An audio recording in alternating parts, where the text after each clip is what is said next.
Bom, o que eu acho do bolsonarismo é o seguinte: Bolsonaro hoje de fato é o político que representa a direita, ou ele canalizou na sua pessoa toda a direita, e nessa leva veio os evangélicos, principalmente os neopentecostais.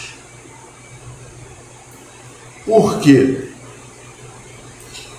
Lá na metade de 2017, estava acontecendo uma perseguição muito grande por parte da ditadura venezuelana contra os seus cidadãos, ao ponto de circular nas redes sociais que lá na Venezuela eles estavam comendo carne de cachorro.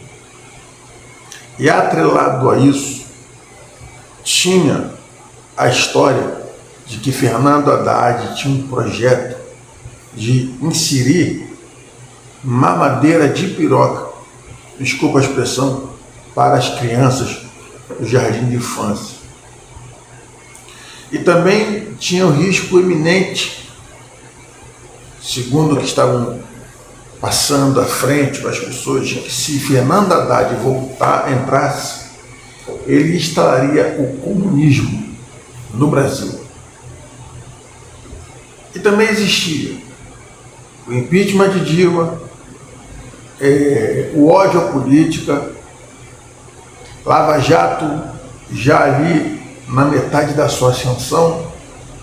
Tudo corroborou para que Bolsonaro recebesse de bandeja todo o capilado político da direita e daqueles eleitores que apoiavam PSTB, perdão. E Haddad não teve chance. Bolsonaro ganhou, né? Mas veio a Covid e ele perdeu as eleições. O que aconteceu é que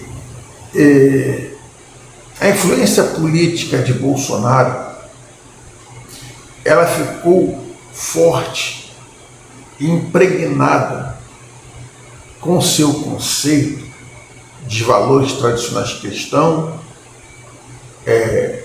Deus, Pátria, Família, e principalmente os pentecostais tomaram esse pensamento de Bolsonaro para si e estão até hoje. E, infelizmente, muitos cristãos deixaram de lado a prática das boas obras, da fé. Quando eu falo isso, não falo biblicamente no conceito religioso espiritual, no conceito espiritual, perdão, mas no conceito religioso. Ao ponto dos cristãos adotarem para si aquela frase: bandido bom é bandido morto. É óbvio que isso não é verdade. Jesus perdoou o ladrão na cruz. Paulo fala em Coríntios que muitos tinham sido ladrões, mas foram perdoados. Exemplo de Onésimo. Onésimo, ele era um ladrão que Paulo evangelizou em suas cadeias, e depois que Onésimo foi solto, Paulo escreve uma carta a Filemão para que Filemão recebesse Onésimo de volta, e que se Onésimo devesse alguma coisa, era para Filemão colocar isso na conta do próprio apóstolo Paulo. E algumas pautas também que infelizmente os cristãos foram deixando passar, né, do pensamento bolsonarista, que hoje estão intrínsecas e atreladas ao ponto de eles não conseguirem amar. Pois bem, se hoje você falar algo de Bolsonaro, os cristãos eles vão se ofender. Na guerra entre Israel e Palestina, muitos cristãos dizendo que não falte pólvora para Israel. Israel, naquele momento ali, de estar matando milhares de crianças dentro da Palestina, quando aquilo era questionado, cristãos falavam assim: e as crianças E as crianças que os terroristas mataram em Israel? É claro que uma coisa não tem a ver com outra.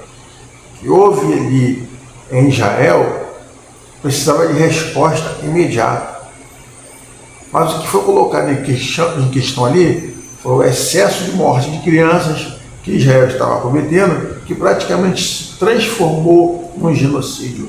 E os cristãos não entenderam isso. Por causa de que eu fiz praticamente esse apanhado, porque se você fizer isso que eu fiz, você vai ter o entendimento de que tudo que representa a direita, o conservadorismo, um conselho para você: enquanto você pode salvar sua razão emocional, volte a ser um cristão verdadeiro e deixe a política com o Estado e não a envolva mais com a igreja, porque Jesus é o cabeça da igreja e não político algum. Valeu?